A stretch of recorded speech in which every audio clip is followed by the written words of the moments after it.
I'm a security guard at a failing mall and I just found something awful in the basement. Hey, I just got a complaint that some guy is washing his dick in the men's room sink. Can one of you guys go deal with this? I had to kick the mad shitter out this morning, again. I groaned, then picked my radio up to answer. Alright Connor, but did the mad shitter try to kiss you again this time? I said, grinning into my radio like he could see me. Fuck you, she had a handful of shit ready to go. I really don't know why she hates the Gap so much. We seriously need guys posted at the front doors of this place at all times. Alright buddy, I'm almost at the bathroom, I'll get back to you.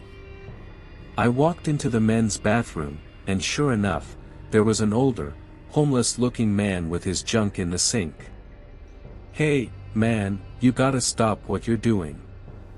I can't have you washing your dick off in the sink here. My dick? The man replied perplexed, not stopping what he was doing for even a second. Oh. You must mean my wand. He replied. I groaned. Whatever you say pal, just put it back in your pants, for the love of God.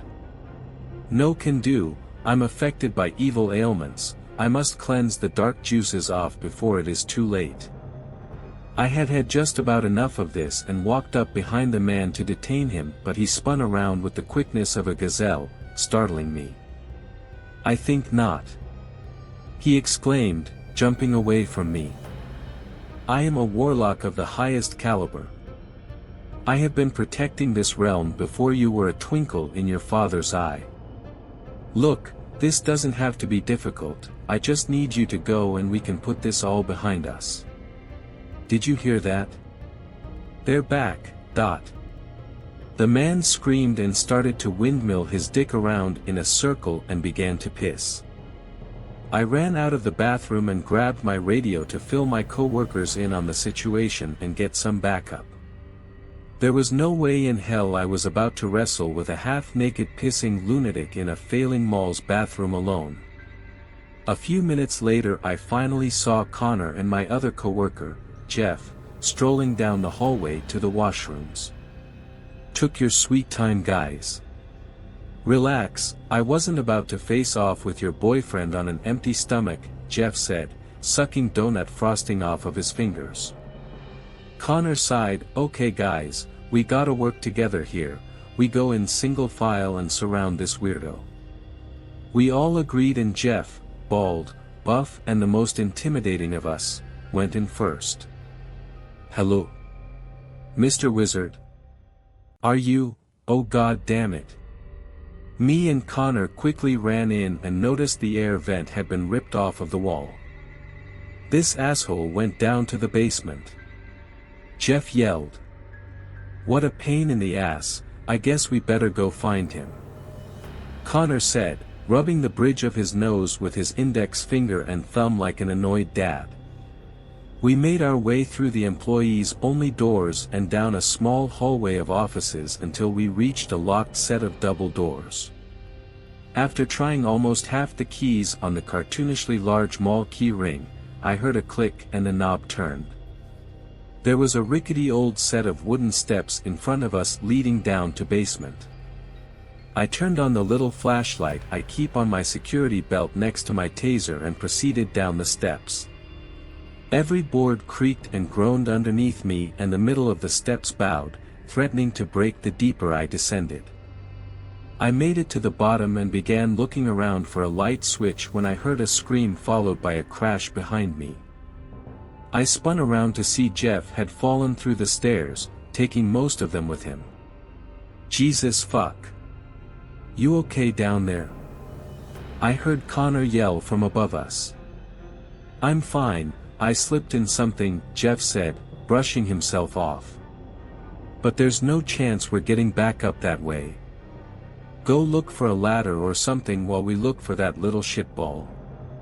I could see Connor nod and dart away from the door as me and Jeff explored the room.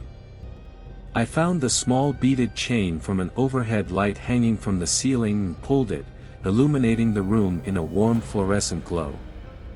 Unfortunately, I could now also see that the room we were in was covered with thick, wet-looking black mold that consumed the walls and ceiling. "That's the shit I slipped in, it's sticking like glue," Jeff said, scraping his boot across the concrete floor. Behind me was the mall's HVAC system for ventilation, unlabeled boxes of odds and ends, a few fake Christmas trees and a trap door that led somewhere deeper than we already were. "Well, he's not in here. Let's check that out," Jeff said, pointing at the trap door. "We don't know if he's down there, we should wait for Connor." "Well, he's certainly not in this room, but he came this way." Jeff gestured at a piece of ventilation that had been kicked open. Jeff wrenched the heavy-looking door open and I was starting to feel claustrophobic just watching him descend the ladder. "I really don't know about this, Jeff," I started to say. "Oh, spooky hole in the ground, I'm shaking like Michael J. Fox. Come on pussy, get your ass down here," Jeff snapped at me. I followed Jeff down the ladder into some cement tunnel that seemed to stretch endlessly. I cautiously walked behind Jeff, being careful not to touch the mold-covered walls. Eventually the tunnel split into 3 different directions, then 3 more different directions. "What is this?" I asked. "City's old. People used to use these underground tunnels to connect businesses together.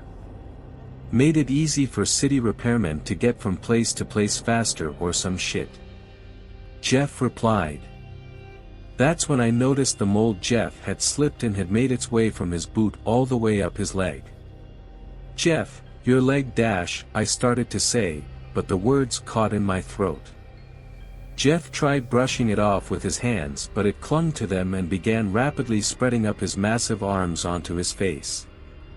"What the foo dash?" Jeff couldn't even finish his sentence before his mouth began filling up with that black slime.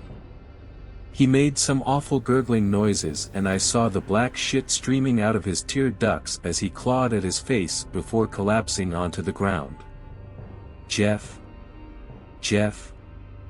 I yelled. I wanted to shake him, but I didn't want that shit getting on me too. Then I heard a voice from behind me. "I see it got your friend." I just about jumped out of my skin. I shined my flashlight up to see the homeless man from the bathroom walking toward me. "I warned you about the sinister things," he screamed, running up to Jeff and blocking my view of him. "What is this shit? What do you know?" "It's from hell, it's from space. It's from the 6th dimension." The man began rambling nonsense off at a machine gun's pace. I was so distracted I didn't even notice Jeff slowly getting to his feet until his huge hands clamped over the hobo's mouth. He slid his hands into the tramp's mouth, one on the bottom jaw and the other on the top, and slowly began pulling them apart. I watched the man's flesh tearing away and heard a snap as his jaw broke. Then Jeff completely ripped the top portion of the man's head off, leaving only the bottom jaw attached to his neck. Jeff's eyes were completely black and the mold was flowing out of his mouth and nose like a faucet. Then he slowly began to grin at me. I screamed and ran, trying desperately to retrace my steps, all while Jeff thundered after me.